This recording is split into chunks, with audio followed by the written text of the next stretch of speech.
What's going on, everybody? How you doing today? Here I am in Memphis, Tennessee. One of my favorite places to be, Memphis. I'm in a little suburb called Bartlett, somewhere I've driven through. It's right off of 40 coming into Memphis. Driven through. I don't think I've ever stayed in Bartlett. I'm staying here.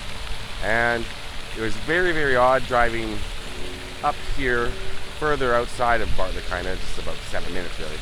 Instantly I was like, where am I? I felt a bit of a shock. It felt like if you're from the Michigan, Detroit area, it felt like just being above St. Clair Shores, Mount Clemens, Chesterfield, the Clinton Township area, like just big lots where the houses are, nice houses and beautiful surroundings, just outside the city.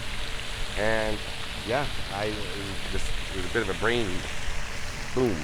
Where am I? Memphis, home of one of the most famous professional wrestlers of all time, Jerry Lawler. As a wrestling fan growing up, I only followed really the WWF, as it was known at the time, but I did read a lot about what was going on in other federations. So I knew who Jerry Lawler was as a young kid. And I followed, because Ric Flair wasn't in the WWF, so it was the same sort of thing. Who was the other? I think the Road Warriors. They were in an what was it called? NWA at the time they were in. Other wrestlers from other federations I still kept up on. Jerry Lawler was known as the King. Jerry Lawler was on Letterman with Andy Kaufman. They had a great feud. Andy Kaufman, not a wrestler. This is a video about his son. And his son was a professional wrestler named Brian Christopher. And Brian Christopher Lawler wrestled as Grand Master Sexay. Part of Too Cool with Scotty Hotty. I'm going to tell you a little bit about his life, and his death is solved but unsolved. I'll get more to that towards the end of the video. I thought it was going to be hard to find his grave at first, because on Find the Grave was perfect, right to the pin. It's right at the entrance, right at Lakeside Gardens. So when you come in, immediately to your left, and as soon as I walked in, I saw it. I saw the Pittsburgh Steelers little flag near his grave, and he was a Pittsburgh Steelers fan, so I knew that was it right away. Let's go visit Brian Christopher. He was a tag team champion in the WWF, Brian Christopher, and I should say that with the United States Wrestling Association, he won 44 titles. I mean, that's wild. 44? Here's his grave right here.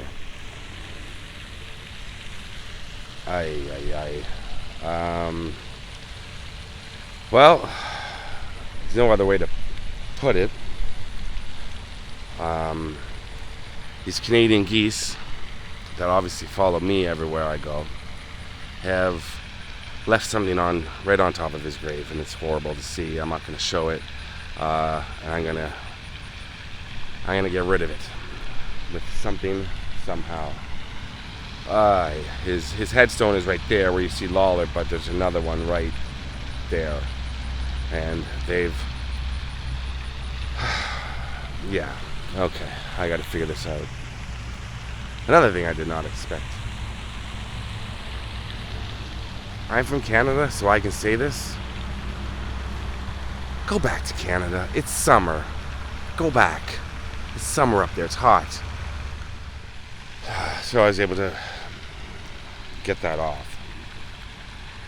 Right here, it says Brian Christopher Lawler, wrestling superstar, Grand Master Sexay, January 10th, 1972 to July 29th, 2018.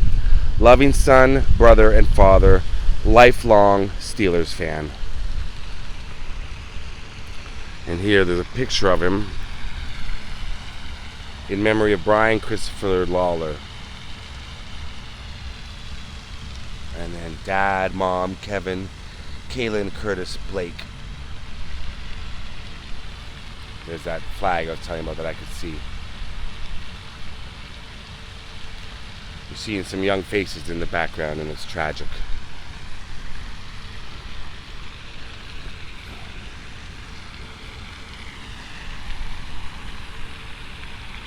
Now you may have noticed this bench back here. I believe the bench is for Mr. Barkley, who's buried behind Brian, who had 3 children, and just a sad young father, and that bench is from his 3 children.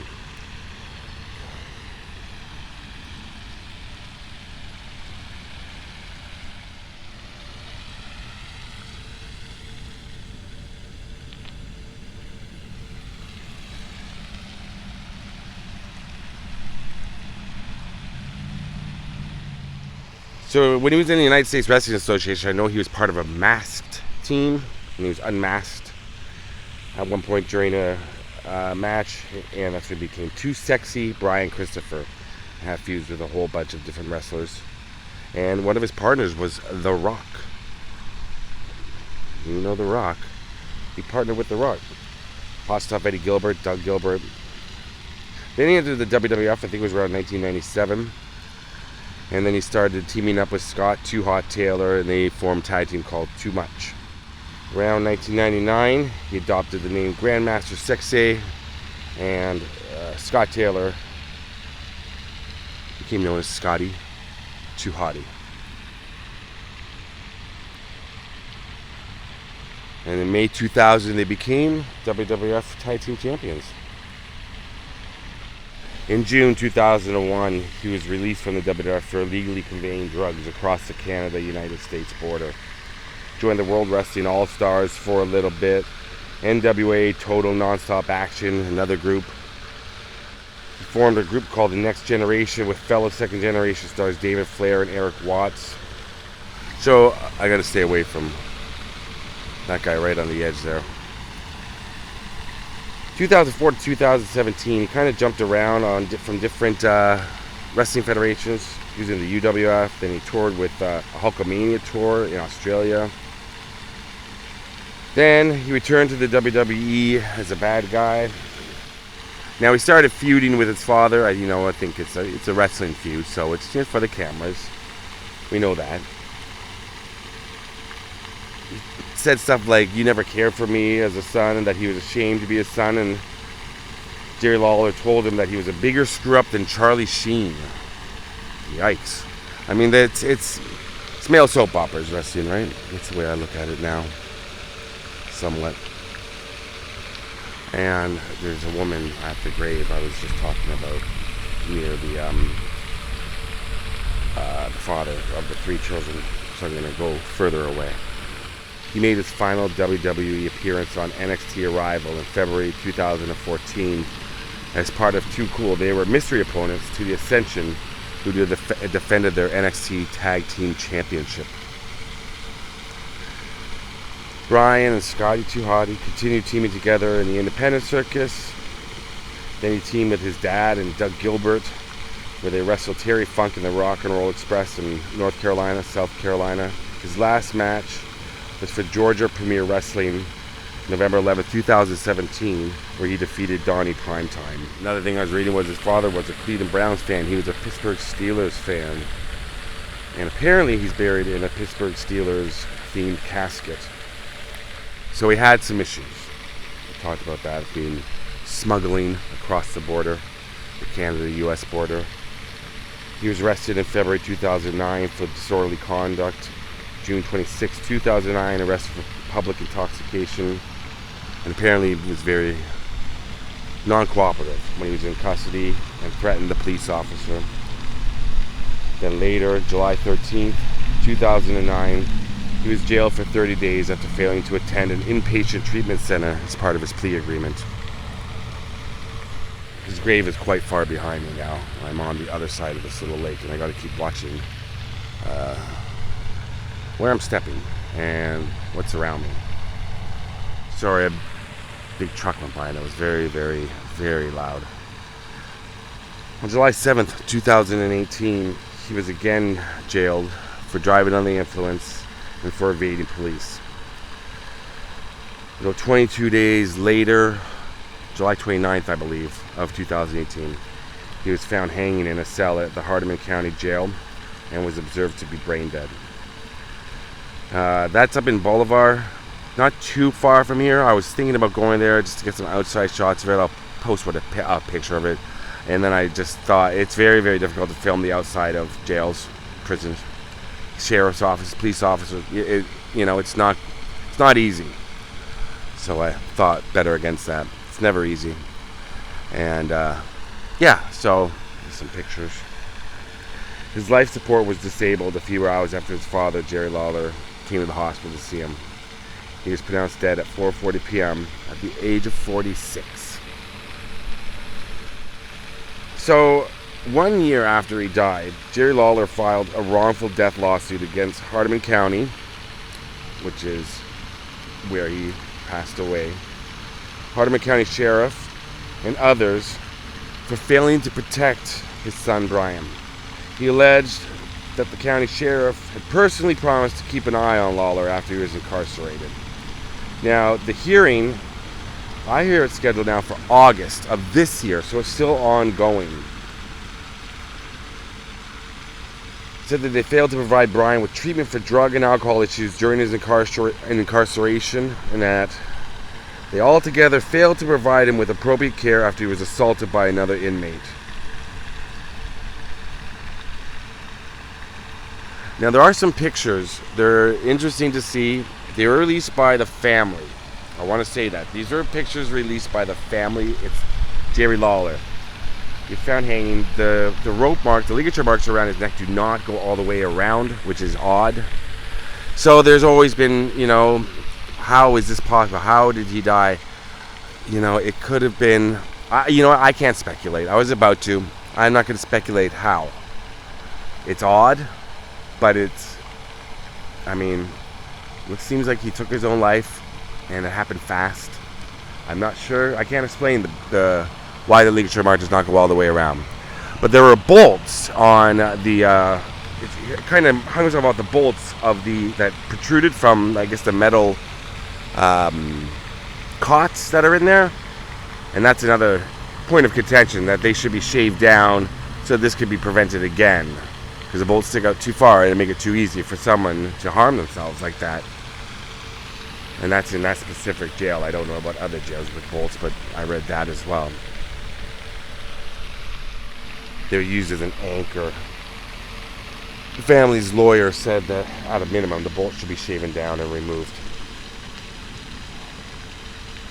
So looks like I've got a moment to walk back over there and get a good shot of Brian, because the geese have congregated there in the middle of the pond now. So yes, the woman has left now, and there she goes to the left.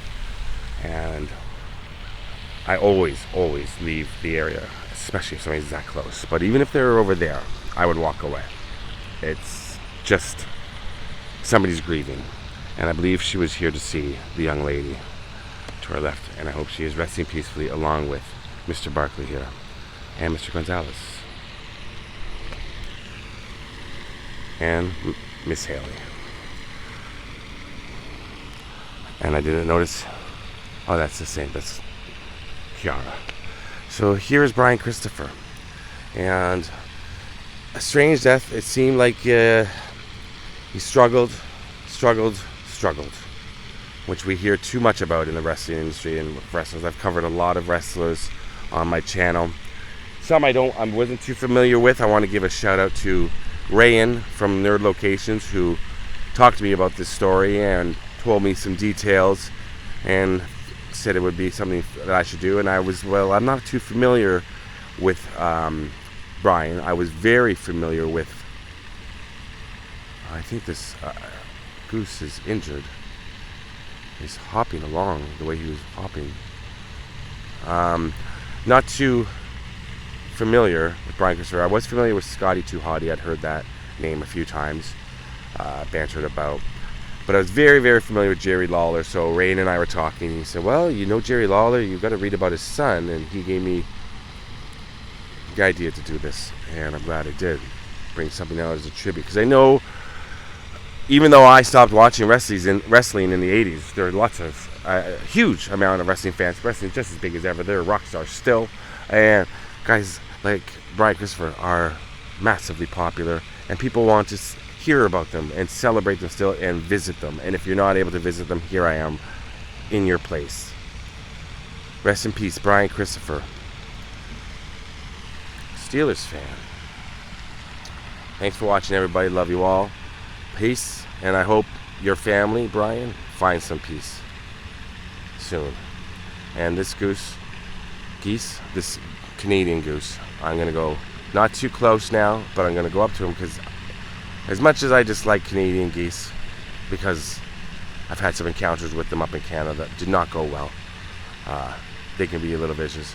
I'm an animal lover, and he's limping, and it's just, I mean, you see the other ones out there all congregating, and this guy's just by himself, but he was limping, and I'm not sure if he's able to swim or what's going on. But I'm not going to be able to get too close. Sorry for that diversion, Brian Christopher Lawler. Rest in peace.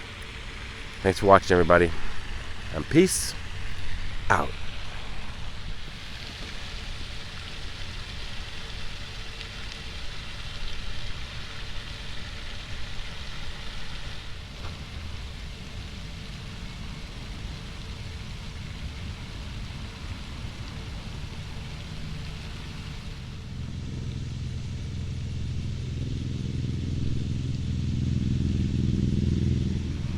Just a little postscript to the video. You can see he's favoring his back right leg. What do you call the back right? Webbed leg. Oh, it looks like it's, if you look closely, oh gosh, it looks like he's had some sort of action where, because I think their feet are completely webbed. He looks angry though, like by my presence, or irritated, so I'm gonna step away. But gosh, I don't know if he can, maybe he can't swim anymore because of that. That back leg looks, I'm not sure. He definitely seems to be walking on one leg only. God, that breaks my heart.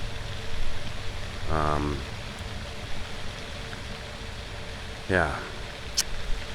Poor little guy.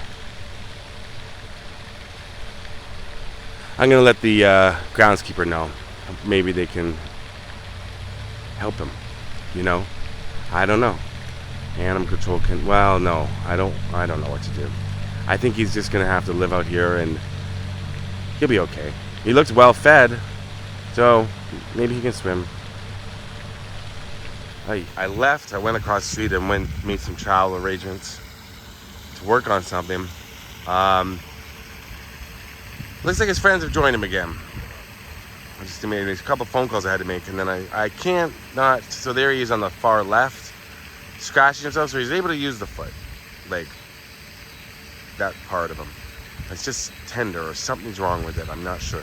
But his friends aren't shunning him. There's a bunch, like, oh, those aren't, wait, are those are rocks way off there in the middle. I thought they were geese all in, like, a circle. Okay, so, these were the ones I saw originally, so those aren't. So his friends aren't shunning him. He's okay. Time to go. I just wanted to double check on him. Once again, rest in peace, Brian Christopher. Here we go.